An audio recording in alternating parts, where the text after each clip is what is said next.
Selamat pagi pemirsa. Berita Padang hadir kembali hari ini bersama saya Adini dan sejumlah informasi telah kami siapkan untuk Anda. Berikut selengkapnya.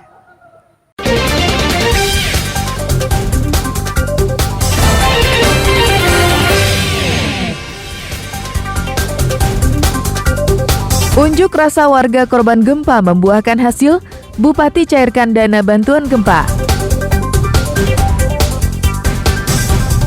11 tahanan di Polsek Panjung Soal kabur, 2 orang berhasil ditangkap kembali. Ajak kucing mabuk, hingga Bupati enggan menemui korban gempa, kami sampaikan dalam Padang Sepekan.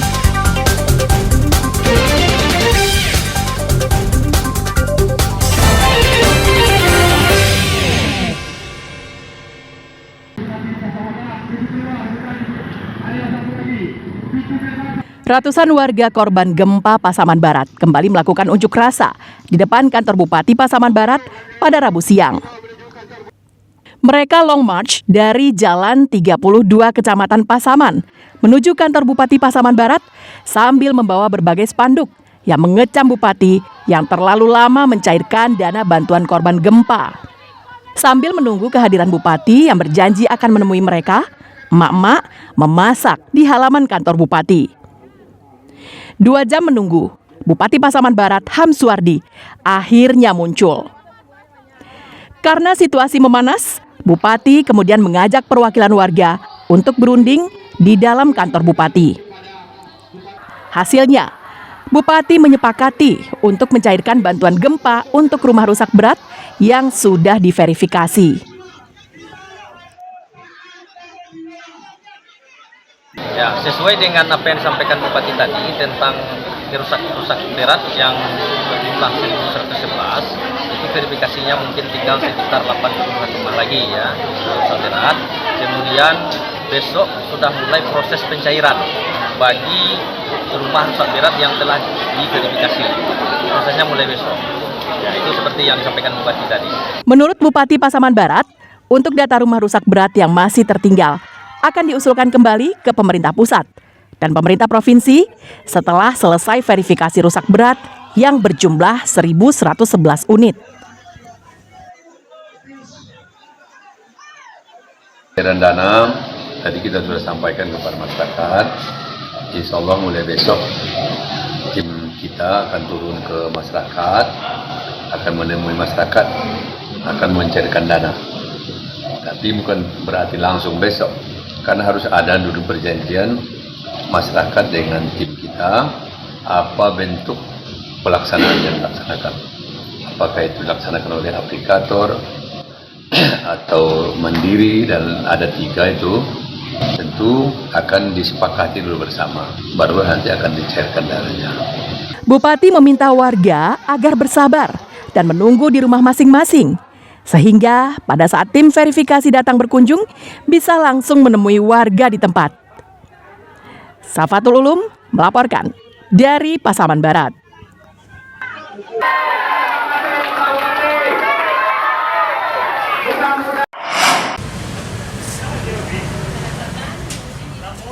Dalam beberapa pekan terakhir, pasien penyakit infeksi saluran pernapasan akut atau yang kerap disebut ISPA di Puskesmas Alai, Pusat Kota Padang meningkat dibandingkan bulan sebelumnya. Hal ini akibat cuaca yang tidak menentu yang terjadi dalam 2 bulan terakhir. Menurut Kepala Puskesmas Alai, Yeni, meningkatnya ISPA bukan karena dampak dari kabut asap yang melanda Kota Padang, tapi karena cuaca yang berubah-ubah. Data di Puskesmas Alai, pada bulan Juli, pasien ISPA di Puskesmas Alai berjumlah 259 orang. Namun, pada bulan Agustus meningkat menjadi 277 pasien. ISPA menyerang penderita, mulai dari usia anak-anak hingga lansia. Untuk pencegahannya, selain meningkatkan daya tahan tubuh, juga diimbau kepada pengendara roda 2 agar selalu menyiapkan jas hujan di sepeda motornya untuk antisipasi jika terjadi hujan. Karena cuaca yang panas namun tiba-tiba turun hujan dapat memicu terjadinya ISPA. ISPA kita itu di Agustus mengalami peningkatan yang pada awalnya di bulan Juli hanya 259 kasus, sekarang di Agustus itu meningkat menjadi 277. Jadi makanya meningkat penyakit-penyakit yang batuk, demam, flu, sakit kepala, mual, muntah itu dialami dari semua umur, dari anak, bayi, anak, remaja, dewasa, bahkan sampai ke lansia. Salah seorang pasien yang lansia, Mardiana, menyebutkan sejak beberapa hari lalu kondisinya batuk-batuk dan perih di tenggorokan, sehingga suaranya menjadi serak. Batuk ini kan, suara hilang jadi kerongkong ini perih itu. Perih, kerongkongannya perih. Zagat. Jadi kita beli obat di luar tuh, merosot sama jadi. Sudah berapa lama, Bu? Udah tadi dengan suara. Udah berapa hari? Udah 4 hari. Udah 4 hari. Untuk memperkuat kesehatan, warga diimbau untuk rajin berolahraga dan mengonsumsi vitamin agar tidak mudah terserang penyakit. Robiham melaporkan dari Padang.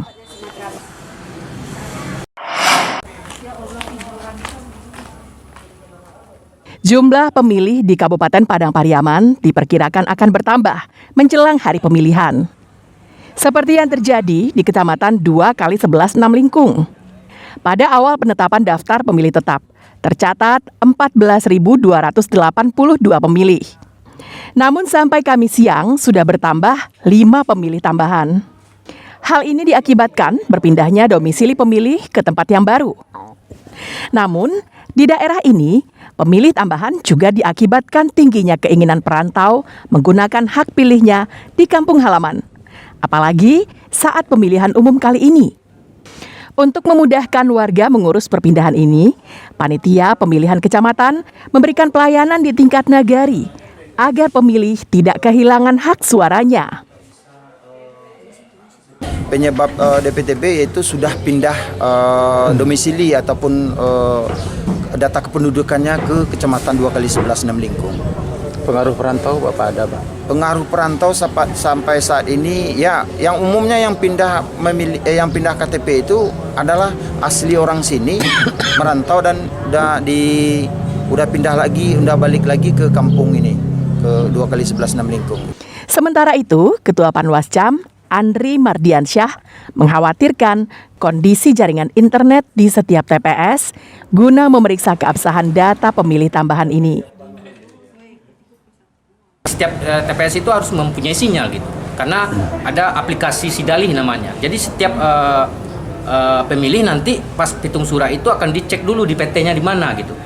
Nah, kalau di PT-nya masih di lokasi yang asalnya, berarti DPTB tersebut tidak sukses itu, seperti itu. Apakah nanti misalnya di lokasi TPS itu tidak ada sinyal, bagaimana nanti cara pengecekannya? Itu kerawanannya. Gitu.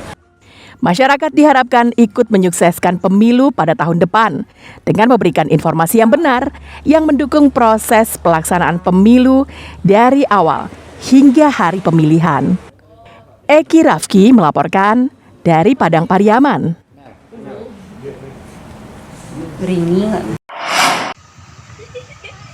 Di aliran Sungai Batang Lembang, daerah Kinari, Kecamatan Bukit Sundi, Kabupaten Solo ini dinamakan Batu Barajui karena terdapat batu baronjong atau batu berajut di pinggir sungai, hasil revitalisasi sungai oleh pemerintah pusat. Beberapa bulan terakhir, tempat ini menjadi lokasi wisata mandi-mandi oleh warga. Jika musim kemarau, airnya terlihat jernih dan dangkal, sehingga banyak warga, terutama anak-anak, yang memanfaatkannya untuk mandi-mandi. Tempat wisata ini mulai dibuka sejak bulan Desember yang lalu. Awalnya, batu yang dirajut ini memang dibuat sebagai penyangga tebing dari sungai sebagai salah satu upaya mencegah banjir. Namun karena lokasinya tertata cukup indah dengan airnya yang jernih dan dangkal, akhirnya banyak warga yang memanfaatkannya untuk berwisata. Kelompok Sadar Wisata Nagari Kinari kemudian melengkapinya dengan beberapa fasilitas penunjang lainnya, seperti taman-taman untuk bersuah foto dan perlengkapan renang untuk pengunjung yang ingin mandi-mandi. Dulu ini aliran Batang Lembang ya Pak, aliran Batang Lembang Nagari Kinari.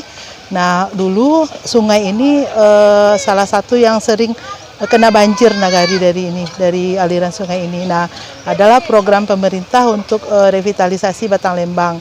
Akhirnya dibangun Batu Baraju ini, jadi berkah bagi masyarakat Kinari, bisa dijadikan objek wisata Batu Baraju. Depan, pengelola akan berupaya melengkapi beberapa fasilitas penunjang, seperti tempat salat dan fasilitas umum lainnya. Bahkan, rencananya di lokasi ini juga akan digelar berbagai hiburan rakyat, seperti penampilan kesenian tradisional dan beragam kuliner khas daerah. Garnadi melaporkan dari Kabupaten Solo.